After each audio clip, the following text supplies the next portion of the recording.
फजलुर रहमान की पार्टी समझती है कि पीपल्स पार्टी और नून लीग चोर हैं, नून लीग समझती है जरदारी चोर है, फजलुर रहमान डीजल है, पीपल्स पार्टी नवाज शरीफ को चोर समझती है और इसको डीजल। अब ये जब तीनों इकट्ठे हुए हैं, सारी कौम ने देखा है कि अगर इन्होंने मुल्क को बचाना है तो बेहतर है कि इमरान खान के साथ डूब जाओ। इनको गलत फहमी होगी क्योंकि लोग मुश्किल में हैं, लोग इन तीन चेहरों की करप्शन भूल चुके हैं, ये गलत फहमी में पड़ गए और ये कप्तान के ट्रैप में आ गए। आप देखेंगे ये क्या होता है इनके साथ। मैं ये पेशन गोई करता हूं कि ये सिर्फ अदम एतमाद इनकी फेल नहीं होगी, इनकी 2023 की इलेक्शन भी गई। वज़ीर-ए-आज़म इमरान खान ने दावा किया है कि ऑपोजिशन कप्तान के दाम में आ गई है। अब देखिए इनके साथ होता क्या है। तहरीक अदम एतमाद तो नाकाम होगी ही, ऑपोजिशन का 2023 का इलेक्शन भी गया। इस्लामाबाद में ओवरसीज कन्वेंशन से खिताब में वज़ीर-ए-आज़म ने कहा वो 3 साल से सुनकर तंग आ गए थे कि हुकूमत नाअहल है, सिलेक्टेड है, आज गई कल गई, लेकिन ऑपोजिशन का शुक्रिया जिन्होंने तहरीक इंसाफ को फिर से इकट्ठा कर दिया। लोगों को महंगाई, आलू प्याज की कीमतें भुला दी। उन्होंने कहा नवाज शरीफ जनरल जिलानी की छतों पर सरिये लगाते लगाते वज़ीर आज़म बन गए। जरदारी ने जाली वसीयत का पर्चा दिखाकर इक़्तिदार संभाला। फजलुर रहमान 30 साल से दीन बेच रहे हैं। आज ये 3 स्टोजेस ये सोचकर इकट्ठे हो गए कि कौम इनकी करप्शन भूल गई है। अवाम को समझ आ चुकी है कि अगर इन तीनों ने मुल्क बचाना है तो इससे बेहतर है कि इमरान खान के साथ डूब जाओ। क्या हुकूमत और ऑपोजिशन के दरमियान शोडाउन होने जा रहा है? जलसे का जवाब जलसा, धमकी का जवाब धमकी। हुकूमत और ऑपोजिशन ऐवान में भी आमने सामने, मैदान में भी आमने सामने। फवाद चौधरी ने अपनी बात फिर दोहरा दी। चैलेंज किया कि इस्माइल की लाल में कलेजा है कि 10 लाख के मजमे से गुजरकर इमरान खान के खिलाफ वोट डाले और वापस जाए। मौलाना फजलुर रहमान ने भी इनका जवाब पत्थर से देने का ऐलान कर दिया। कहते हैं धमकियों में नहीं आएंगे, हुकूमत को छठी का दूध याद दिलाएंगे। डंडे का जवाब डंडे से देंगे, पत्थर का जवाब पत्थर से देंगे।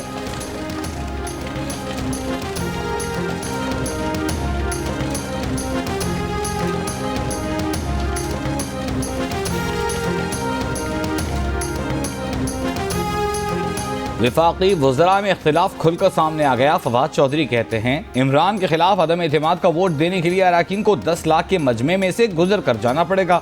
शाह महमूद कुरैशी कहते हैं कि हम तो धरना दे ही नहीं रहे, लोग वज़ीर आज़म का नुक्ता नज़र सुनकर मुंतशिर हो जाएंगे। शेख रशीद ने भी कहा कि आप वोट डालने आए, किसी ने रोका तो वो जिम्मेदार होंगे। मौलाना साहब को ये जेब नहीं देता कि लाठियाँ तेल में डूबी होने की बातें करें। मीडिया से गुफ्तगू में शेख रशीद अहमद ने यह भी कहा कि मौला जट की सियासत नहीं चलेगी।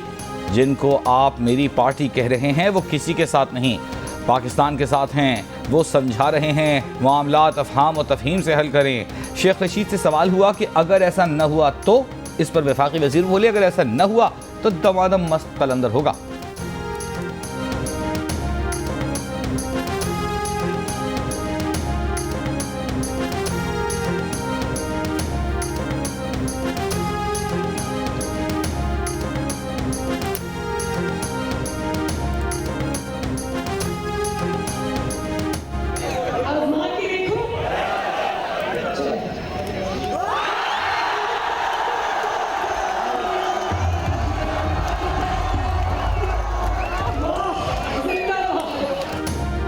लॉन्ग मार्च में नून लीग के काफिले की क़यादत मरियम नवाज करें। मरियम नवाज हमजा शहबाज शुरका की क़यादत करते हुए लाहौर बरास्ता GT रोड इस्लामाबाद जाएं। शहबाज शरीफ इस्लामाबाद में लॉन्ग मार्च के काफिले का इस्तकबाल करें।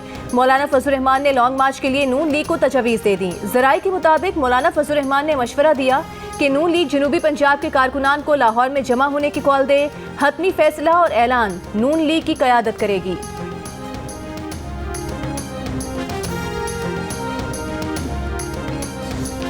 वज़ीर आज़म साहब के टांगे कांपने शुरू हो गए थे हमारा मार्च शुरू होने से पहले। और जैसे हमारा मार्च निकला, जब उसने पेट्रोल की कीमतें में कमी की, बिजली की कीमतें में कमी की, तो वो सिर्फ टांगे कांपने तक की खौफ था। जब हम इस्लामाबाद पहुंचे तो फिर वो कांपे टांगने वाला सीन शुरू हो गया। अब वो गाली देने पे मुझ तक आ गया है। वो अब एक स्टेज से ज़्यादा है। एक खौफ है, एक डर है, फिर उसके बाद जो पागलपन के नज़दीक आप आते हो तो वहाँ टांगे कांपते नहीं, वहाँ आप कांपे ताकना शुरू हो जाते हैं।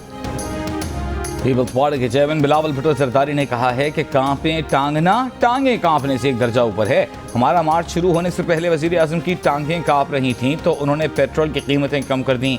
जब हम इस्लामाबाद पहुंचे तो कांपे टांगना शुरू हो गईं। अब वो गालियां देने पर उतर आए हैं। बिलावल भुट्टो जरदारी का तफसीली इंटरव्यू देखिए रात 8 बजे प्रोग्राम कैपिटल टॉक में, सिर्फ जियो न्यूज पर।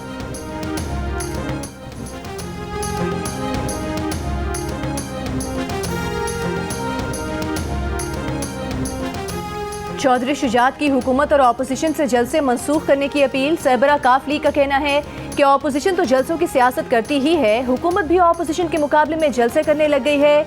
ये हुकूमत का काम नहीं। सियासी मुकाबला मुल्क में सियासी अफरा तफरी और बहरान पैदा कर सकता है। फ़ायदा पाकिस्तान के अंदरूनी और बैरूनी दुश्मनों को हो सकता है। अवाम हुकूमत और ऑपोजिशन के जलसों नंबर्स की सियासत से सख्त परेशान हैं। मुल्क की मफाद में फौरी जलसों की मनसूखी का ऐलान करें। मुस्लिम लीग काफ की पार्लिमानी पार्टी का इजलास आज तलब। तहरीक अदम एतमाद से मुतालिक मुशावरत और MQM से होने वाली मुलाकात पर तबादला ख्याल होगा।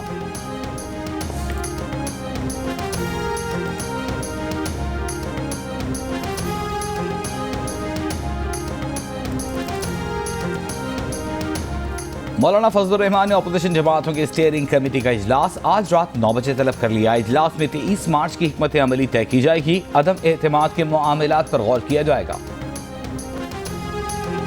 तहरीक अदम एतमाद की नाकामी के बाद इन चोरों को नहीं छोड़ूंगा। इमरान खान ने अरकान असम्बली से मुलाकातों में अपना अज़्म दोहरा दिया। कहा, मफाद परस्तों का टोला मुल्क को लूट कर खा गया और अब हिसाब की बारी आई तो चीखें निकल रही हैं। नाराज लोग भी जल्द राजी हो जाएंगे। 27 मार्च का जलसा तारीख का सबसे बड़ा जलसा होगा। जिनको टिकट्स का लालच दिया गया वो हमारे कारकुनान की तादाद देखकर वापस आएंगे।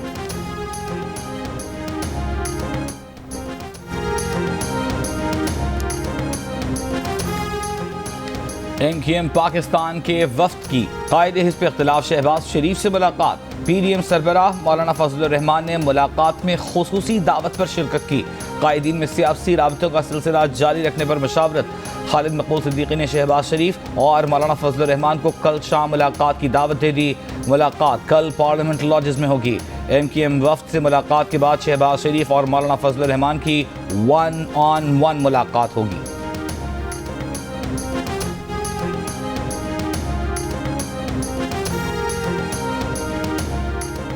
हुकूमती इत्तेहादियों की आपस में मुलाकात तय हो गई। बलोचिस्तान अवामी पार्टी का वफ्द मुस्लिम लीग काफ की क़यादत से कुछ देर में मुलाकात करेगा। तहरीक अदम एतमाद पर मुशावरत होगी। गुज़िश्ता रोज़ वज़ीर आज़म ने बलोचिस्तान अवामी पार्टी के वफ्द से मुलाकात की थी। चौधरी शुजात के घर जाने का भी इम्कान था लेकिन वो नहीं गए थे।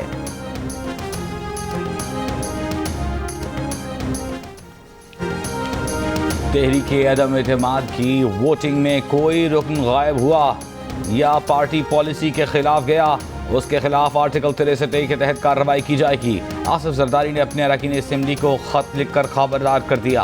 खत में अरकान को याद दिलाया कि जमातों ने वज़ीर आज़म के खिलाफ तहरीक अदम एतमाद कौमी असम्बली में जमा करा रखी है। तहरीक अदम एतमाद के खिलाफ वोटिंग के रोज़ तमाम अरकान अपनी हाजिरी यकीनी बनाएं। हम तो ये समझे थे कि सिर्फ बिलावल की कांपे टांग रही हैं, सिर्फ उनकी नहीं बल्कि उनके वालिद साहब आसिफ अली जरदारी उनके भी कांपे टांग रही हैं, क्योंकि जिस चीज़ का वो हमें ताना दे रहे थे अभी उनको अपने मेंबरान पे शक होने लगा है, जिसकी वजह से उनको ये लेटर लिखना पड़ा कि अगर वो ना आए या मुखालिफत में वोट दिया तो उनकी 63A के तहत डिस्क्वालिफिकेशन हो सकती है। हम तो समझते थे कि बिलावल की कांपे टांग रही थीं, अब तो उनके वालिद आसिफ जरदारी की भी कांपे टांग रही हैं। सेनेटर शिबली फराज का चुटकुला, बोले आसिफ जरदारी को अपने MNAs पर शक है जिसके बायस खत लिखना पड़ा। साबिक सदर आसिफ अली जरदारी ने घबराहट में आकर अरकान को नाअहली से मुतालिक मुतनब्बे किया।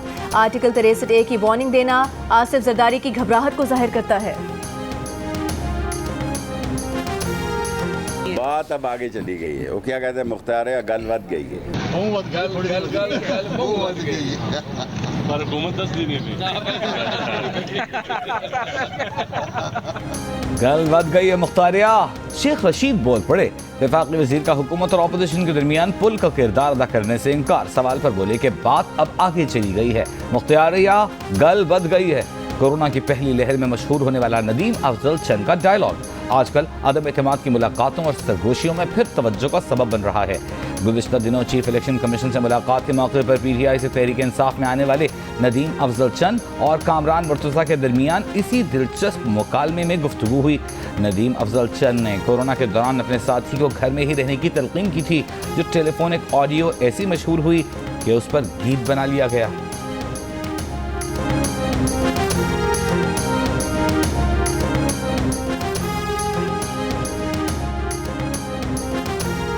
नवाज शरीफ को, जरदारी को, इनके बच्चे बचुंगड़ों को कहता हूं, अपने घर में तो कुत्ता भी शेर होता है। आप आओ जरा, जिस तरह इमरान खान पूरे पाकिस्तान में जलसा करके दिखाता है, तुम लोग भी निकल के करके दिखाओ जरा, माई के लाल बनो।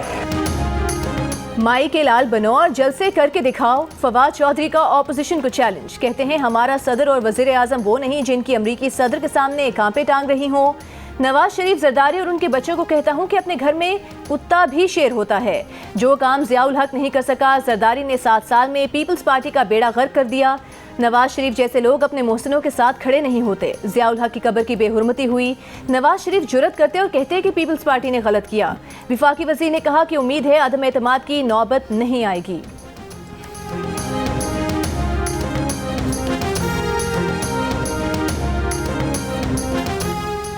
बैरूनी ताकतों की साजिश से मुतालिक वज़ीर आज़म का बयानिया सच साबित करने के लिए PTI के वज़रा और रहनुमा जाली खबरों का सहारा लेने लगे।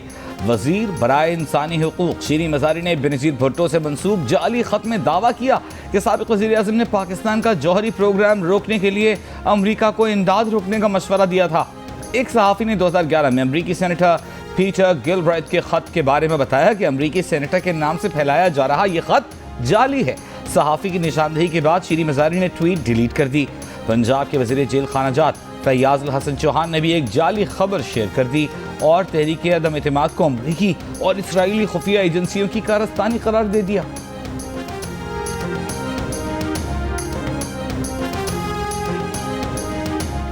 इलेक्शन कमीशन में PTI की गैर मुल्की फंडिंग केस की समाअत में इल्तवा की दरख्वास्त मुस्तरद। चीफ इलेक्शन कमिश्नर ने PTI के वकील से कहा कि आप बार बार केस का इल्तवा मांगते हैं। 7 साल से केस ज़ेर समाअत है। PTI की पार्टी फंडिंग की तफसीलात किसी को ना देने की दरख्वास्त पर फैसला महफूज। अकबर एस बाबर बोले, स्क्रूटनी कमेटी ने तस्दीक कर दी कि PTI ने अकाउंट छुपाए। फॉरेन फंडिंग में अरबों रुपए आए हैं। कमेटी ने सिर्फ $10 मिलियन की तस्दीक की। फर्क नहीं पड़ता कि 1 अरब की ममनुआ फंडिंग आई या 10 रुपए की। असल बात यह है कि ममनुआ गैर मुल्की फंडिंग आई है। इमरान खान को इस्तीफा देना चाहिए। वज़ीर मुमलिकत फारूक हबीब ने कहा कि उन्होंने मुस्लिम लीग नून और पीपल्स पार्टी ममनुआ फंडिंग केस की समाअत की दरख्वास्त दे रखी है। चीफ इलेक्शन कमिश्नर ने कहा, मिनिस्टर साहब ऐसे नहीं होता, आपका केस अभी ज़ेर समाअत नहीं है, ऐसे नहीं सुनूंगा। मजीद समाअत 17 मार्च को होगी।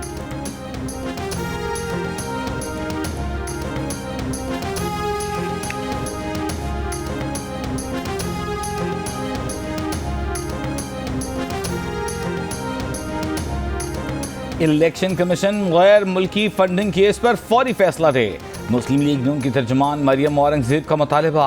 कहा, जब इमरान खान डी चौक आएँ तो अपना गैर मुल्की फंडिंग का आमालनामा साथ लेकर आएँ। ये मनी लॉन्ड्रिंग के जरिए आवाम का पैसा खा गए। स्टेट बैंक कहता है PTI ने ममनुआ गैर मुल्की फंडिंग ली। इलेक्शन कमीशन में ये हर रोज़ इल्तिवा मांगते हैं क्योंकि इनके पास जवाब नहीं।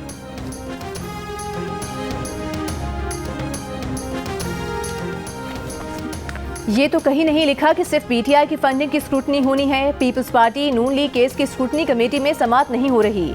उनकी ममनुआ फंडिंग का केस 5 साल से इलेक्शन कमीशन में चल रहा है। वज़ीर मुमलिकत फारूक हबीब का इजहार नाराज़गी। कहा, आज अकबर एस बाबर के केस में मरियम औरंगजेब आई हुई हैं। खुशी है कि इजी लोड वाले खुलकर सामने आ गए।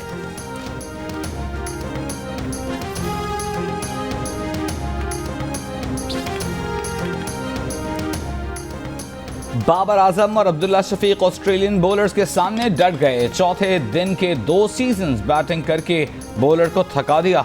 दोनों के दरमियान 171 रन की नाकाबिल शिकस्त शिराकत। बाबर आजम ने करियर की 6वीं सेंचुरी बना डाली। बाबर आजम 102, अब्दुल्ला शफीक 71 रन बनाकर क्रीज पर मौजूद।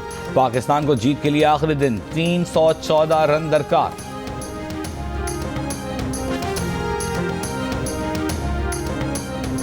इंटरबैंक में डॉलर तारीख की बुलंद तरीन सतह पर पहुंच गया। 23 पैसे मजीद महंगा हो गया। 179 रुपए 21 पैसे का हो गया। पार्लियामेंट हमला केस में सदर आरिफ अलवी और वज़ीर ख़ारजा शाह महमूद कुरैशी समेत पीटीआई की सीनियर क़यादत बरी। असद उमर, परवेज़ खटक, शफ़क़त महमूद, शौकत यूसुफ़ज़ई, अलीम खान, जहांगीर तरीन, एजाज चौधरी और दीगर की मुकदमे से बर्रियत की दरखास्तें मंजूर। इस्तिग़ासा ने मुल्ज़िमान की बर्रियत की दरखास्तों पर कोई मुखालफत नहीं की। वज़ीर आज़म इमरान खान पहले ही बरी हो चुके हैं। ना हमारी हुकूमत जा रही है, ना कोई चेंज हो रहा है, गवर्नमेंट होती है तो ये दोनों इदारे हुकूमत और इस्टेब्लिशमेंट ये एक होती है। जब भी इस्टेब्लिशमेंट और हुकूमत एक ना हो वो मुल्क नहीं चल सकता। तो ये गलतफहमी किसी को ना हो कि इस्टेब्लिशमेंट और हुकूमत अलग अलग है, ये दोनों एक दूसरे के हिस्से हैं और साथ हैं और साथ चलते रहेंगे। इस्टेब्लिशमेंट और हुकूमत अलग अलग नहीं, दोनों ने एक साथ चलना होता है। इत्तेहादी हमारे साथ हैं और साथ ही रहेंगे। वज़ीर दिफा परवेज़ खटक का दावा, कहा हुकूमत कहीं नहीं जा रही, सियासी जमातों की मुलाकातें होती रहती हैं, जिसको जाना है इस्तीफ़ा दे, हल्के के अवाम से दगा ना करे। मुस्लिम लीग नून के शाहिद काकान अब्बासी का अदम एतमाद के मामले पर नैब पर मुदाखलत का इल्ज़ाम। कहा हमारे कुछ अरकान को नैब के नोटिस आए हैं, नैब को ये नोटिस बड़े महंगे पड़ेंगे। इमरान खान को चैलेंज करते हुए कहा अगर किसी में हिम्मत है तो हमारे अरकान असम्बली को असम्बली जाने से रोक कर दिखाए। जब आदमी के पास कुछ न रहे तो वो गालम गलोच पर उतर आता है। वज़ीर आज़म ने तो पहले ही गालम गलोच पर उतर आए हैं। नैब ने कहा है कि उसका तहरीक अदम एतमाद से किसी किस्म का कोई ताल्लुक नहीं। नैब आइन और कानून के मुताबिक अपने फ़राइज़ सर अंजाम देने पर यकीन रखता है। नैब यकीन दहानी कराता है कि उसका किसी अहलकार का तहरीक अदम एतमाद से कोई ताल्लुक था और ना होगा।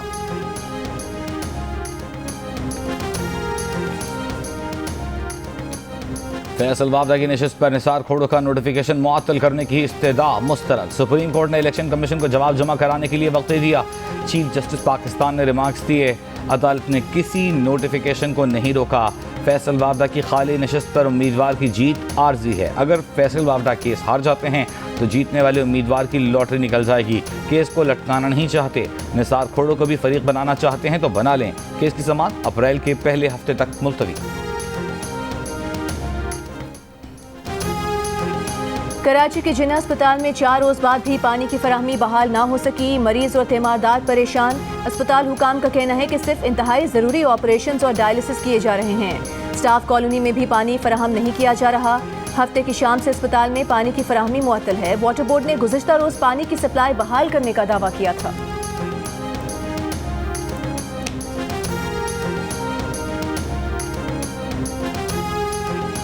लाहौर के बेघर शहरी के 2 स्विस बैंक अकाउंट्स में 4 अरब रुपए होने का इंकशाफ। 4 अरब रुपए का मालिक अपनी दौलत से लाइल। जंग और दिल्ली में शाया होने वाली उमर चीमा की रिपोर्ट के मुताबिक मोहम्मद जावेद कभी पाकिस्तान से बाहर नहीं गए। उनका किसी पाकिस्तानी बैंक में भी अकाउंट नहीं। मोहम्मद जावेद का नाम FBI के टैक्स सिस्टम में भी मौजूद नहीं। ये इंकशाफ जर्मन बैंक को लीक किए गए स्विस बैंक के डेटा का जायजा लेने पर सामने आए। बलूचिस्तान अवामी पार्टी के रहनुमा ज़हूर बुलेदी ने कहा है कि उनकी पार्टी के मेंबरान असम्बली की फैसला कुन अक्सरियत इस बात पर मुत्तफिक हो चुकी है कि बलूचिस्तान में इंतजामी और माली ब्रेकडाउन होने से पहले इस बराए फरोख्त हुकूमत को घर भेजा जाए। आईनी तौर पर अदम एतमाद पेश करने में वक्त की कोई कतगन नहीं। अवाम को जल्द खुशखबरी देंगे।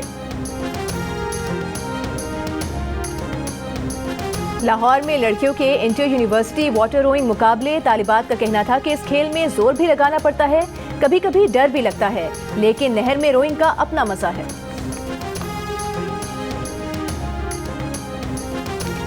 बलूचिस्तान के नन्हे बच्चे का टैलेंट सोशल मीडिया पर वायरल। बलूचिस्तान के जिला केज के स्कूल का नन्हा बच्चा West Indian allrounder Dwayne Bravo के चैंपियन सॉन्ग पर ब्रेक डांस करते हुए सबको भा गया।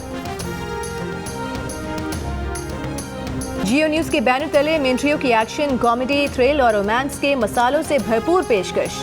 इशरत मेड इन चाइना की मुल्क भर में शानदार नुमाइश जारी। और जियो टीवी की 7 स्काई एंटरटेनमेंट की टेलीफिल्म रोपोस्ट ने नई तारीख रकम कर दी। पाकिस्तान के नंबर 1 यूट्यूब चैनल पर हर पल जियो पर 100 मिलियन से ज्यादा व्यूज देखने वालों के दिल जीत लिए। टेलीफिल्म की कास्ट ने कामयाबी का जश्न मनाया। अदाकार हारून कादवानी का कहना था कि टेलीफिल्म पर काफी मेहनत की थी। अदाकारा केंजा हाशमी ने रोपोस्ट की कामयाबी का क्रेडिट हारून कादवानी को दिया।